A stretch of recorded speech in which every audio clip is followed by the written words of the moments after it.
Welcome to the podcast series, Ascendem, brought to you by Heidelberg University's Graduate School for Humanities and Social Sciences. Tune in for thought-provoking interviews with experts in different fields, from the social sciences to the humanities, from law to economics. Hello and welcome to the HGGS podcast series, Ascendem. Antoine de Saint-Exupéry famously wrote in The Little Prince, "Language is the source of misunderstandings." In our daily lives, we constantly struggle with this dynamic phenomenon called language, sometimes attempting to stretch its boundaries and sometimes playing with it in a creative or playful way.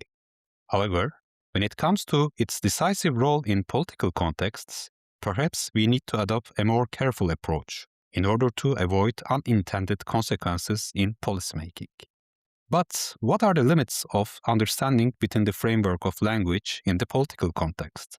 And what kind of modes or models can help us develop more effective forms of communication? Today, we will explore this complex phenomenon of language and understanding across different contexts. To guide us as we navigate the boundaries of language and comprehension, we are joined in the studio by Antoni Łukasik from the Department of Psychology at the University of Warsaw and a participant in the 4AU Plus program Collegio Futuro, Interdisciplinary College for Doctoral Students 2026. Welcome, Antoni. Hello, thank you for having me, and greetings for beautiful Heidelberg. Well, I'd like to start with asking your academic background that also maybe give us your motivation, how you actually ended up in Heidelberg and also attending this beautiful conference of Collegio Futuro. Yeah, sure. Thank you for this question. First of all, I'm coming from University of Warsaw, which has like a very long tradition of analytical philosophy. We have a tradition of connecting philosophy with logic, with mathematics as well. For example, one of the most important definitions of truth comes from Alfred Tarski, the Lviv Warsaw School. And that's the reason why, as well, I'm here to just find some connections between climate change, between philosophy, and how policies can be stated into the language.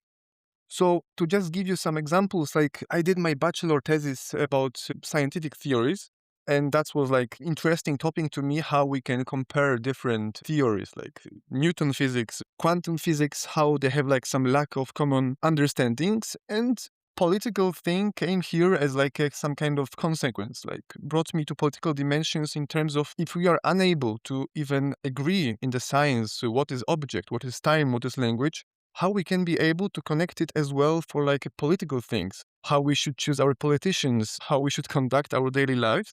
So that was like important topic for me. And moving this perspective from philosophy of science to the perspective of political philosophy as well, and application, first of all, of philosophy, I think might be extremely useful in as well today's times of communicating as well climate policies, when we try to connect the world of science, the world of biological knowledge with the political perspective, political tensions, democratization, as well far extremist movements who try to as well play a role in all these transitions and energy projects. And the main goal from my project, like a thesis dissertation, is about application of philosophy. Like I would like to see philosophy getting out from the libraries, getting out from the armchairs of sitting and just with the pipe thinking what's the nature of time, what's the nature of knowledge. Of course, it's extremely important as well to have these abstractive considerations, but on the other hand, I believe that there is something that philosophy can offer for like nowadays society. So it's like, I would say, I don't want to use like humble words of the mission, because I see my role like mostly as a kind of just investigating topics that interest me as a person.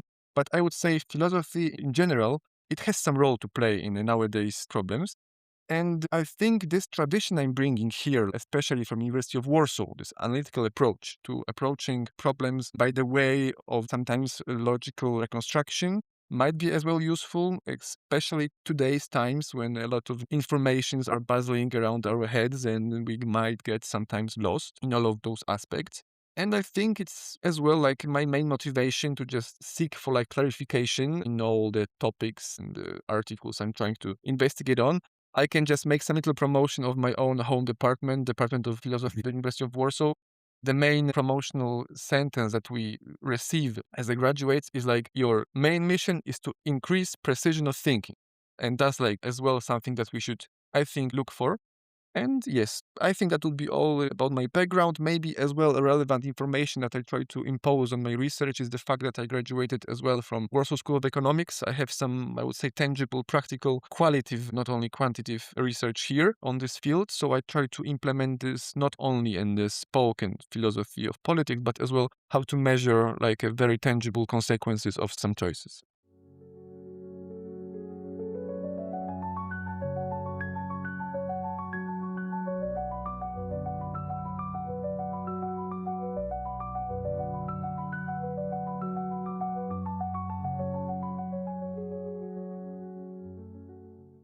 Well, thank you so much, especially elaborating on the role of philosophy in today's world in the practical sense. And it sounds like you are working in really challenging topics, such as how do we understand each other and how do we understand the contexts and also the contents. And I could say that there are a lot of different opinions on them. How do we actually understand these concepts? But I think it's fair to say that language itself plays the determinant role maybe in terms of paving the way that we understand each other. And Wittgenstein's philosophy maybe also played a role in terms of your selection of the PhD project, because in your bachelor, you also worked on the philosophy of Wittgenstein, and especially on the everyday use of language in his later work. So how has your previous work on Wittgenstein's philosophy contributed to your motivation to further explore the topic of limits of understanding? Yes, sure. Thank you for this question. It's like a very funny thing in philosophy that we cannot even agree on the thing what the language is. So the question is how we can make any statements after this. Like that's like a very crucial question which is unsolved. And maybe that's a beautiful part of philosophy as well that probably it won't be solved in any like future that human can see. I would say Wittgenstein was extremely important for me, and I would say even constitutive for my way of thinking. And mostly because at the beginning of my university career, it was like a very striking philosopher. He promised that he solved question to everything, so we don't need to follow any other philosophy. And of course, speaking a bit out of jokes here, it seems a bit interesting for the newcomers, for the philosopher that, okay, I don't need to read this because this philosopher solved everything. So it was like very tempting in the beginning. But of course, later, like when I try to investigate as well his late works, I realized that, of course, maybe if someone tries to prove you that there's a simple solution for a complex problem, you might be a bit suspicious. That was a bit in this sense that I try to investigate Wittgenstein a bit more. And I think that when we look for the transition on the first Wittgenstein, the early Wittgenstein from Tractatus, and the second Wittgenstein, when he came back to philosophy after almost a decade of being extremely, I could say, in this enemy conditions with philosophy at all, he was mad and I think a bit burnout on this field, even if he concluded his history of philosophy, the tremendous effort which was Tractatus, one of the most quoted philosophical perspective at the 20th century. And the main change of Wittgenstein philosophy was extremely interesting for me because it was just simple question of what is language. First, Wittgenstein would say that meaning, what does it mean that some words are meaningful? It means that they are picturing the reality. It means that when we say something with our words, they are true only if they are picturing, mirroring the reality. And it's like very simple quote, but when we take like a investigation onto this, we can realize that there's like a strong and very robust philosophical school here. And I would say it was followed by Plato before and many, I would say, these classical philosophers of language as well, like logical ones, like Gottlob Frege. And the main phrase here is very often used as an isomorphism. It reflects that our words, our language reflects reality. So, by investigating the language, we are able to investigate the nature of the world. So, the structure of language is somehow reflecting the structure of our reality. That's why it was like a very hard philosophical statement and a very strong one, stating that if we want to discover about the world, look for the language. That's called like a picture theory of meaning. Then second, Wittgenstein has extremely, I would say, opposite opinion on this topic. He said that words are no longer a picture, they are tools. It's called in literature like a tool theory of meaning, that we should think of the words as like a tool for our interactions. There is no difference between saying something in the way of saying yes or making your head moving up and down. It's just a matter of a result that you will get. Of course, it's like opened like the Pandora box of the whole pragmatism and the whole movements that try to investigate language in this interactional sense. I think there are like very important arguments here that Wittgenstein showed about like private language argument and what's the nature of language and why by necessity it has to be social. The private language argument mostly developed by the Sol Kripke, very renowned philosopher, which was like, I think he visited the University of Warsaw 6 years ago, which was like a huge event because it's like really meeting the player on the street in terms of contribution to the analytical philosophy. And the private language argument mostly proves that there is no possibility of follow the rule privately. If I would like to follow the rule privately, then I have no other way of verification if I'm following the rule correctly, or I'm just thinking that I'm following the rule correctly. What's the difference? We need some external validation. That's how it works with language. I cannot use language only myself. I need someone to play this ping pong game with me, to validate if he understands, if his behaviors are adequate to my words. That's the only way to realize that our language is really working. And the second point, and nice metaphor that is often recalled here, is like if we are able to recall the rules of language, like to make some playbook, these are the rules of this language. Of course, we try to do it in this, I would say, shallow way of just grammar. We have like many books, we study many languages, and we always try to make this in this visible comparison. But Wittgenstein makes very nice metaphor as well. It's funny because his books are filled with metaphors and not clear answers. This is as well like a bit of paradoxical that philosophers who tries to prove many statements give zero examples or metaphorical examples. That's maybe why he's so tempting, because he seems a bit like I would say, guy you would meet in the bar. It seems like he's just bumping the quotes like Paulo Coelho, etc. So his metaphor was about the rules of language, and he made this analogy with playing a tennis. For example, in tennis, there is no rule stating how far I should throw up the ball while I'm serving the tennis match. I can do it for 10,000 kilometers up. Then maybe someone will make a rule you cannot do it because then we wait so long for a ball to come down. It's just some kind of analogy showing that trying to describe all the rules, it's a bit pointless. So we shouldn't concentrate on this. We should rather think about how the interactions are going currently on the daily basis. And of course, as I said, it opens as well like a Pandora box of many interpretations. For example, in this more anthropological way, we can point out to Sapir-Whorf hypotheses. And they were investigating together like the native communities in America and how the language shapes their way of thinking. How the way they interact was as well dependent on what words and terms they were using in this grammatical structure. As well, we have like consequences from the politics. For example, it was a bit before, but I would say it's a similar stream of thought. I think it's good to recall it because of like a German, our here origins. And for example, with Humboldt, he said that there are some patterns of language which are expressed by the spirit of nation. Which means that with our nations, with our, I would say, even cultural circles, we are represented by our language, which shapes how we think, how we interact, etc. We can point out many examples about, famous German precision or Spanish dynamic character. So it's also functioning in this, I would say, very common sense understanding. So yes, like I would say Wittgenstein offers the most interesting solution to nowadays communication, nowadays language, in terms of stating we don't not look anymore for like universalist tendencies, looking what language is itself. What does it mean truth? What does it mean justice? What does it mean human rights? What's the terms are in this sense platonically meaning, but rather think how human rights term is using in, for example, global north solutions. How in global south? What's the difference? And by used, I mean how people and in what context, what connections, what metaphor those terms are circulating into the discourse, into the deliberation. And I think that's extremely important to, for example, use the nowadays methods to do it. We can come back to this as well after, but to just maybe conclude this topic about application of Wittgenstein's philosophy in today's communication sciences and political deliberation, we have a lot of methods like critical discourse analysis, like context analysis, everything that is purely connected with this aggregation of information.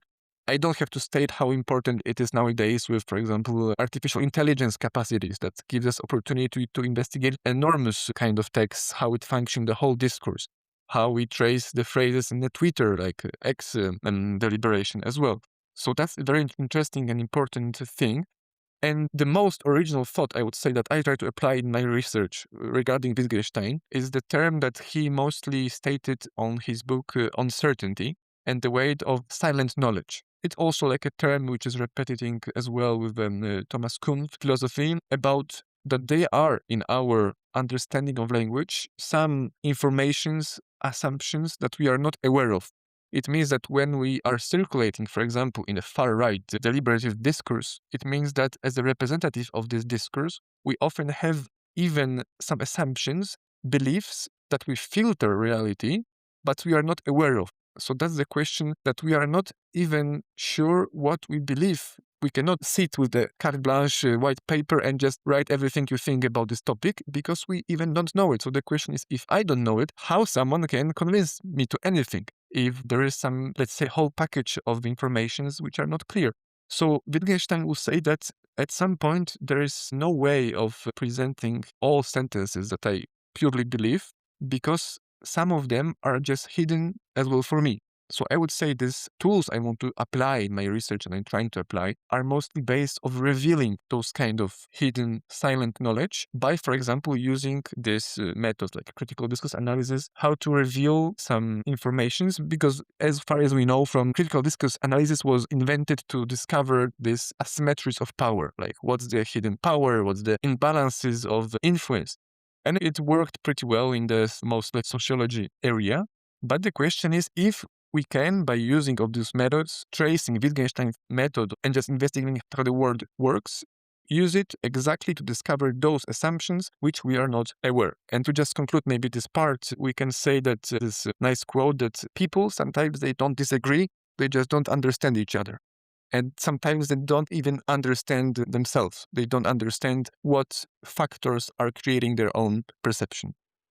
Actually, based on the questions that you have raised, one of the central questions or issues that you are trying to clear out in your research is that how do people change their minds? And maybe related with that question, we can also talk about the modes of communication. Because one of the concerns actually in your research is the dysfunctionality of certain communication models in specific contexts. And I'm quoting from your PhD project, you have stated that current models of political communication often rely on rational argumentative discourse, ignoring holistic and discursive processes that shape public opinion and social representation.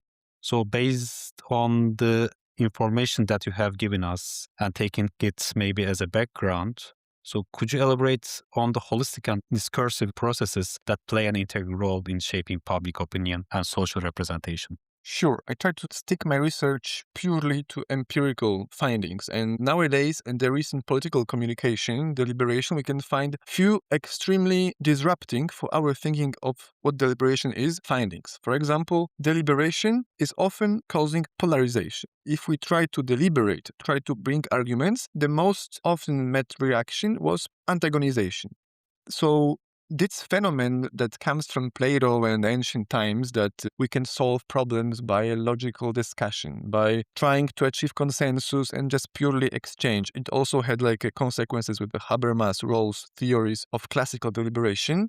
They are completely destroyed by today's findings, especially which are boosted by two factors. First of all, digitalization. The fact that today, individual person, according to statistic, has never met so many conflicts in one's life ever in the history. Like today we can make 20 conflicts on the Twitter, while I would say even 20 years ago it was just maybe 20 per year, mostly with our family members. As well, this informational overload. We have so many informations that we need to segregate so quickly that here we have a very interesting research in terms of a Gestalt psychology, that people now they're facing overload of information, data, everything is changing so rapidly. I don't even need to recall geopolitical proofs for it, that you can log out from Twitter yesterday and today you are in a very different world. That our brains, they all have this cognitive capacity. They need to segregate informations into this very oriented and I would say sometimes even tunnel vision realities. That's why we try to perceive reality in the way that sometimes when we meet informations which are not coherent with our worldview, then we are reacting aggressively. We are making ourselves more polarized. it was like a very famous research as well at the stream, as I mentioned before, on the Twitter, that people, when they were paid to observe information which are contradictive to their informational bubble, and do like experiment on the big sample of respondents, in most of the cases, they even get more antagonized. They get aggressive. They tried to refuse and deny all the informations, claiming that this is fake news, this is not true, not scientifically proven, even if part of them were completely legitimate. So it's as well undermining this classical deliberation idea that information reliable is the key for consensus, that when we will deliver the facts, then the opinion will change. I think it's completely opposite. When the opinion is changing, facts are also perceivably changing. That's something that, for example, today's methods of communications, especially like international organizations trying to negotiate, mediate, they're just not adequate to those findings. And that's like a general problem here. And I think philosophy once failed a political liberation. I would say failed in the terms of promise that everything might be solved by this Platonic discussion, that we should just talk and present facts, and then we will achieve this idea. So my proposal is that let's philosophy take a step back and see what other models might be more adequate here. Or maybe we can resign from models. Maybe we shouldn't promise anything as a philosophy. Maybe we should just concentrate on these empirical findings. That's the important message here. As well, I did part of my master studies in Greece when I had like a chance to investigate more like ancient philosophy and the Platonic dialogues. I was very interested, what does it mean to have a dialogue? What's the exchange of knowledge? What's the consensus at all? What do we aim for? And that's just something that is escaping from the mainstream of understanding the political deliberation, that Platonic dialogue was never consensual. Platonic dialogue was very dogmatic. The main point of Plato was not to exchange, not to make a consensus, was to present exactly the findings that Plato had before even coming to discussion.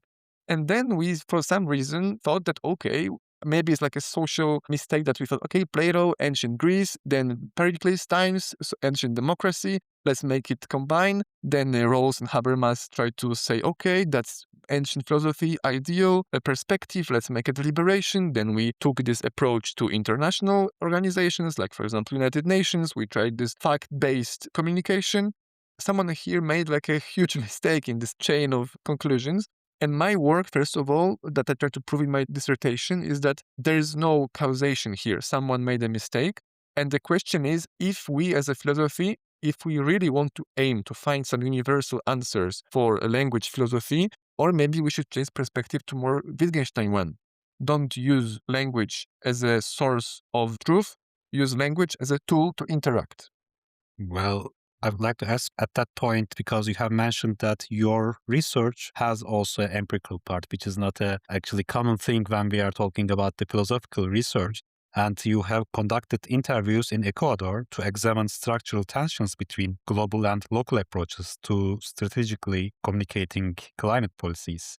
So maybe I'd like to first ask then, why did you select Ecuador as a relevant place for these interviews, and why did you specifically focus on climate policy? Yeah, thank you for this question. First of all, I wanted, as I stated at the beginning, my dissertation to be fully involved in empirical studies. And since one of them, my main question was, is it even possible to communicate between the paradigms and between the very different worldviews? Do we really have tools to do it, to communicate between the silent knowledge, between very polarized groups of citizens? I thought that this climate change discussion, which as well operates in like a very different worldviews on what exists, what's not, if nature is a subject or not. This forest is a forest, like a combination of trees, or this forest has some, let's say, spiritual value. We look at the same object, we see different things. That's why Ecuador was extremely important case, because in 2008, they introduced specifically into their constitution rights of nature as a subject. For example, then you can go and just be sued together and as a prosecutor act against the river or against the lake to make it like as a subject in constitution. And extremely interesting for me was the fact how they were able to translate this indigenous Amazonian concept into tangible language of constitution, which has really enormous consequences to international law, to international companies, and everything which is connected, what we say as a global north industrial world. And this process of how it's possible to connect, first of all, to even make some kind of discussion, then how to pick one term out of some vocabulary and transfer it to another. In this matter, I just investigated people who were helping in this facilitation of this discussion between Amazonian indigenous people, between environmental activists, between industry, between people who were responsible for, in final, concluding it into constitution. And for example, one of the first thing that we noticed that there is no conflict here. But there's no conflict because people are speaking about completely different objects. Like there's even no space for conflict. For example, for indigenous worldviews, they are very concentrated in this ecocentric view. It means that there is no humans, there is no nature, there is just one ecosystem and relations. There is nothing as a nature separate. It's like not existing at all. On the other hand, this, I would say, big cities environmental activists, they understand it a bit like a biocentric. They see nature as like some kind of a subject that we need to take care of fully and be very involved in protection, but they somehow see it as a separate subject. And as well, on the another side of the discussion, we have like anthropocentric view, that humans are the most crucial, resource-based mostly, philosophy. And if we look at this declarative form, on like a deliberation, we can say that, for example, don't pollute the water. And then these three groups give completely different justification and reasons. For example, anthropocentric view, we will say, don't pollute the water because human needs to drink clean water. The urbanistical environmental activists, they can say, don't pollute the water because there's a lot of very rare species living there and we need to care about them as well. And then indigenous people say, don't pollute the water because we are the water. We need water, it's our social group. It's like you cannot separate us from the water. And this what strikes me the most in this Ecuadorian case, how relevant, for example, philosophical terms of Paul Feyerabend were here. And his philosophy of different knowledges, different rationalities, that we can never state what is the final rationality. For example, he has this philosophy that anything goes, that we should investigate any rational competing solutions because we never know what by the end will be rational. I mentioned at the beginning this Newton and quantum physics. Like from the perspective of one, the second one is irrational. And something that was completely legitimized, seen as a scientific today, in 10 years might be completely refused and denied. I don't know if you are familiar with this interesting statistic about, for example, pharmaceutical discoveries in Amazonia. Like, for example, how important is indigenous knowledge of these people contributing to our discoveries of the new antibiotics. That's like something tremendous for me, that we don't have a monopoly for knowledge and for solutions. And that's exactly like the way that Ecuador case showed as well, that Western perspective, if ever wants to make some kind of communication with this global South, let's state it as, I would say, a bit simplifying division, we cannot act as we are possessing the knowledge at these final terms. And even like we mentioned Thomas Kuhn, his idea of scientific progress, scientific revolution. Scientific revolution is stating that sooner or later there will be change of paradigm and we cannot avoid it. On the other hand, Karl Popper is stating that the most adult behavior of a scientist is to be happy that your hypothesis was refuted. Because if you stick with your hypothesis, if you stick with your rationality, then you're acting like a dogmatic in the religious sense, but you are not acting as a science. So the way of a science is all the time trying to refuse, to falsificate, and to find for more. So that's maybe our discussion of the global South. We treat this as a test for our hypothesis, not as an object to be fixed. Right. And in this framework, another important concept maybe requiring clarification is vernacularization, if I'm pronouncing it correctly. And we can also describe this word as the process of adapting universal concepts from a formal or classical language into a local everyday language.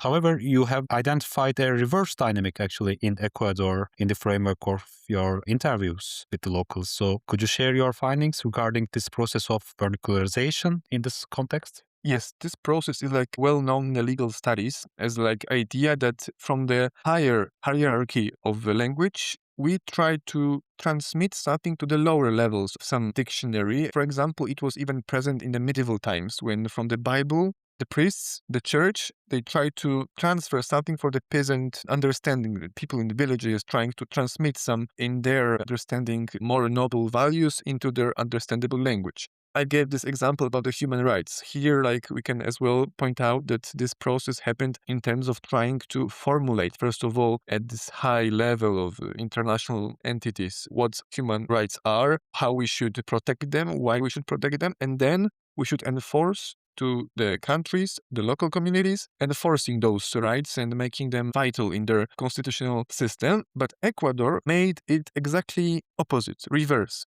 They managed to transmit things not top-down, but bottom-up. They managed to transfer this Pachamama concept, Mother Nature, in like very poorly translated, to the constitution from indigenous level to the level of the constitution. And this is like perfect example of how this dialogue of knowledge, dialogue of rationalities can happen. And that, in my opinion, I try to as well like show it in my research. This is the most rational thing that Western communities, Western countries can do to be as well open for different rationalities, different knowledge. Not to close yourself in this dogmatic way, criticized as well by the Popper, one of the foundations for our societies, open modern ones. So I think this process will be like more and more important nowadays. For example, we observe like many even global geopolitical initiatives like a BRICS, this kind of movement that is trying to present that this way of top-down thinking is just currently not beneficial for anyone. Everyone is losing. Right, and that's not a really good news actually to hear. But it's also the fact, first of all, we have to detect the problem and then maybe talk about the solutions. And I would like to ask a challenging question because it's also a common phenomenon that as the scientists are doing their fieldworks, with the answers that they get from the fieldwork, the anticipated answers can also a little bit reshape their formulation of the problem and also kind of change their perspective in their understanding of the problem. So was that also something happened to you as you were conducting this field research in Ecuador? Yes, I think that's the threat that is, I would say, intrinsic for like every PhD or student or scientific work at all, that you are coming with some tools, like some methods, you try to test some object with those methods, and then the question is, what's the relation between your methods and your object? Because the relation of impact is working both ways. It's like, especially like a phenomenon known in physics that, for example, we cannot observe some kind of very basic units with our methods because then their kind of connection between each other is like breaking and we are all the time making some impact on the environment that we are observing. So our tools are just sometimes not fully corresponding with the environment I want to investigate. And here, especially in like a social sciences, you have to understand that your scientific perspective is as well equal in terms of like a worldviews as a perspective that you are investigating. And I think the most important lesson that Wittgenstein is giving you is that you shouldn't behave like coming to indigenous people with this, I would say, microbiology perspective that you investigate some objects with your apparatus and you will draw some universal perspectives.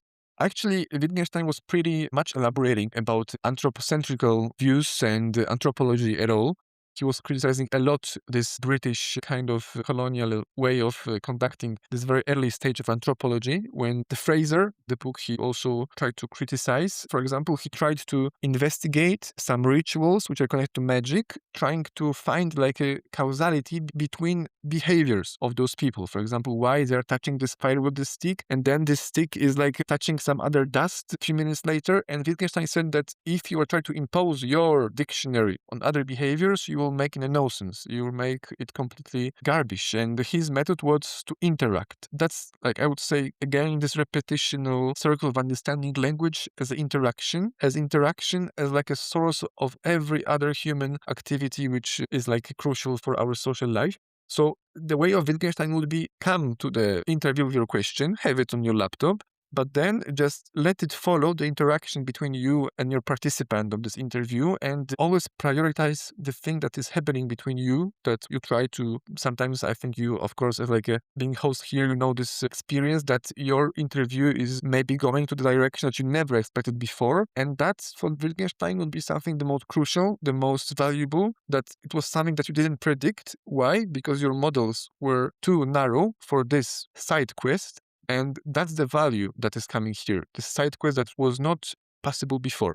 So you just basically get out of your paradigm. So I would say that's why I want to like as well experiences and make this investigation of my case study at the fields. That seems a bit exotic for my research, but that's why when you can test your hypothesis.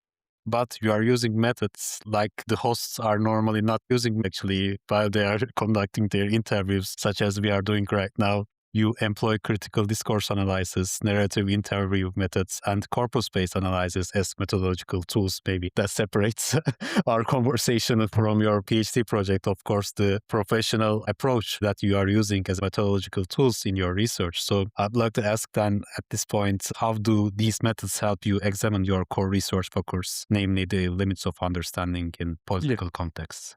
Exactly, like I mentioned Feyerabend, like his idea of anything goes. Doesn't mean don't do anything. It means do something, but be acceptable to do something else if something occurs. So I would say it's necessary for like scientific point of view to have some tools, to be prepared, to have some hypothesis and to approach a problem, but not to be attached as much for your hypothesis and be very ready to refuse them without any consideration, like about maybe I should stay with my doctrine, etc. I think that's why I chose those methods of like critical discourse analysis, mostly because how well are they suiting this Wittgenstein approach of looking how the words are working. Look for the connection between phrases, look for the language games. Language games, they were the way we play with our language. We try to interact, and very interesting, I would say, findings here is that, first of all, as I told you about this silent knowledge, we are using language games not even knowing all the rules that they are played with. That's why we should as well find some instance who will help us to look from the higher perspective on the language that we use, which is critical discourse analysis, which is contextual analysis. For example, as well in my research, I try to take a huge impact on the way of metaphors are used. What is metaphor? Metaphor basically is making some simplified analogy to present some things that you are not able to translate in this literal way of language. It means that sometimes with the language games, we are trying to present some content without like fully knowing how to do it in this literal sense. That's why I think those methods are extremely crucial to use this philosophy of looking at the language as a tool of interaction, not as like a meaningful way of translating universal values. So I found it extremely vital in this research. But as well, I think that this whole linguistical research and field of languages will be shaped enormously by AI and how we just investigate those topics. I had like a very nice discussion, I think, last month with a friend of mine from my school who is doing linguistic studies connected with IT discipline as well, like computer studies. And it was so provocative as well for thinking for me how interesting it is to observe, for example, the large language models that are trying as well to create their own languages between each other to communicate. And for example, there's a lot of research on the topic how private language argument and Wittgenstein philosophy is as well influencing these large language models and the way they communicate, that even if they don't have verification of their content, they produce things that are not sticking to any rules and they're losing their own thoughts and conclusions. That's why, for example, we have this tendency of AI agencies. The agency of AI models, which are trying to correspond each other, verify each other, tasks each other. It's as well like a proof that language is social by necessity. And, sometimes why I think, coming back to your question, why those methods about looking at the language and this macro sense and making some connections is important, because on the other hand, it's very hard to get out from your own frameworks of thinking. And the question is if it's even possible to look at the language from the external perspective. From Wittgenstein, all of this would be like a nonsense and a garbage. To even think that you are able to think outside the language, I would say critical discourse analysis is some kind of try to do it, like attempt on this road.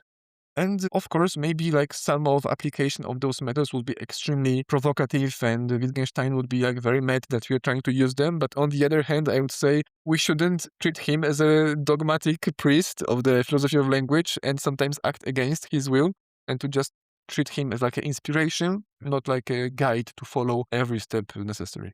Yeah, and I'd like to maybe continue with one methodological question as we are delving into this philosophy of science or philosophy of language right now, because it also lies at the core of these disciplines, questions of validating or falsifying our initial hypothesis. And you are trying to do this right now in the field of philosophy or in the field of political science, which has different dynamics actually when you compare it with the natural sciences. So what key factors could validate or challenge your initial hypothesis within the framework of your research? as I stated, like at the beginning, like my main hypothesis was that there is some kind of phenomenon in the deliberation and the communicating between very different worldviews that is not proper as an object to treat with like a classical deliberation. But there are some conflicts which have no proper tool to be solved. We try to treat them too universalist with our, let's say, this ancient tradition.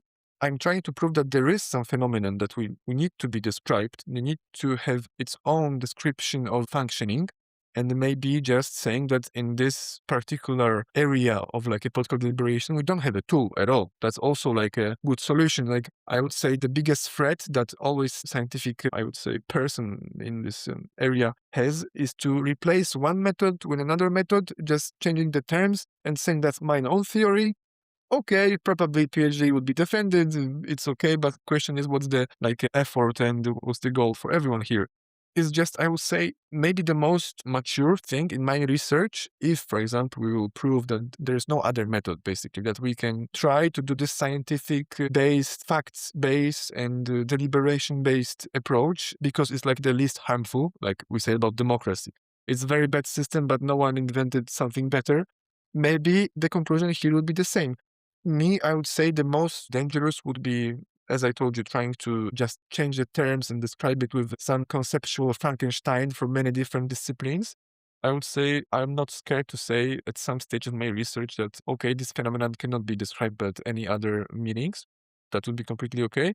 It's as well this coming back to this proper philosophy that falsification is as well good as proving that hypothesis is working currently, and saying that B is false is equally valuable for a science that B is true.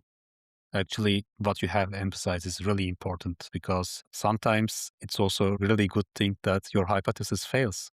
I mean, I hope that that wouldn't be the case with you, but of course, that's also part of scientific process, I guess. But we have to look at that until that point. Exactly. And I think the most important question that you should ask yourself is that, do you enjoy the process of research? If you enjoy, then you are not so attached to the result, and if it's positive with your expectations or not. Again, like this question coming back to your empirical studies, if you like this process, if you're enjoying it, if you are just chasing the result, then maybe you should change your branch to more like corporate ones, results oriented, and not to be scared to say that my work was just not proving the thing I hoped for, but I still enjoyed it. Right. Thank you so much for your insights.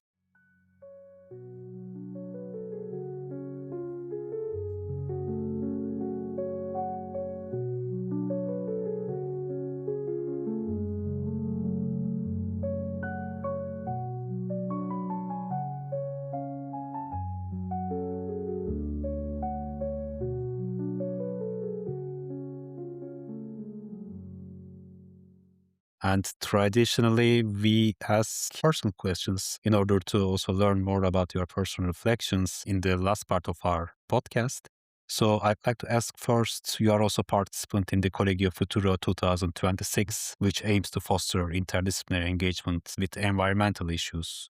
Also, you worked on a project which delves into the question of how to build healthy and understandable public discourse around these environmental issues.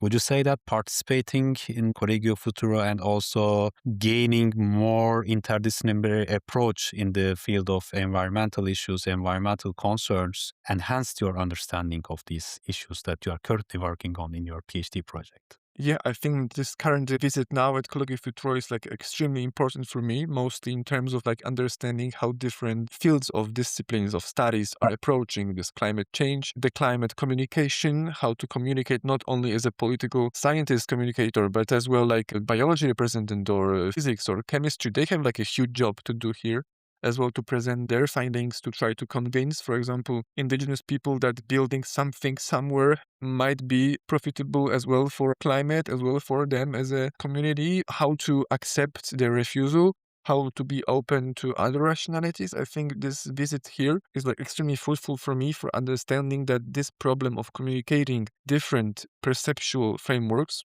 which how I define paradigm, is like present at every discipline in science. And without understanding it fully, we can only like create artificial guidebooks for us and be very close in these bubbles of our nomenclature and dictionaries, which are very specialized, but then very empty by the end of the day. And I think it's very important to look by the lenses as well from my research at the climate change policy, because basically by the end of the day, it's just dispute between very different ontologies, very different dictionaries. And I think the climate change and the climate environmental issues more general are the perfect example, because they treat about some global problem between the very local communities which have nothing common except living on the same planet. And that's finally the only thing like matching them, that we should investigate how it's even possible to communicate that in the normal, I would say, circumstances without access to anything just connecting us so strongly as global climate solutions and global climate challenges, we will never have chance to interact. And in this case, we don't basically have a chance, we have as well obligation to interact. And also, what are your future research plans, maybe building on the research that you have already conducted? Or are there any other communication contexts, perhaps in a specific country other than Ecuador, that you like to explore in the future? Yeah, nowadays, like I'm currently concentrating to just really precisely assess this Ecuador research I did, to have like a good understanding that I did everything I could in this case to applying those findings I have so far. Of course, my dissertation will be as well conducted with another case studies. Approximately in the next 2-3 years, I will probably do 2 or 3 more case studies, because on the other hand, I want this sample to be representative, but I don't want to move so shallow at the shallow level between them. Probably in the next semester, I will be spending in Asia, doing some research as well there. So it will be like quite good option for me to as well investigate this nature of different cultural codes. And I think it's really hard to try to like find more visible example of cultural exchange with very different cultural code than, for example, Asia and Europe. And especially knowing how many so far we have interactions in terms of like trade, global, for example, transport and everything that is connected us to Asia. That would be, I would say, another step. I think less connected to the climate change. That's why now I'm like trying to concentrate here in Heidelberg for this climate change solutions. But this Asia case, I think, would be extremely important as well in the terms of how to decode interactions in terms of like a global trade, economical dependencies, and what obstacles we are meeting here, what misunderstandings we are facing, and what other models can be implied here to make this international communication more efficient for both. Well, that sounds like a really challenging, but at the same time, really exciting plan. And we wish you all the best in your future research efforts. And we are looking forward to learn more about the results that you gather actually from your research. And thank you so much again for joining us today and sharing your insights with us. And we are closing our episode for today. If you liked our episode, please don't forget to check our previous episodes. And Antoni and I are saying goodbye to you. Thank you very much, and all the best for our Collegio Futuro friends. Goodbye.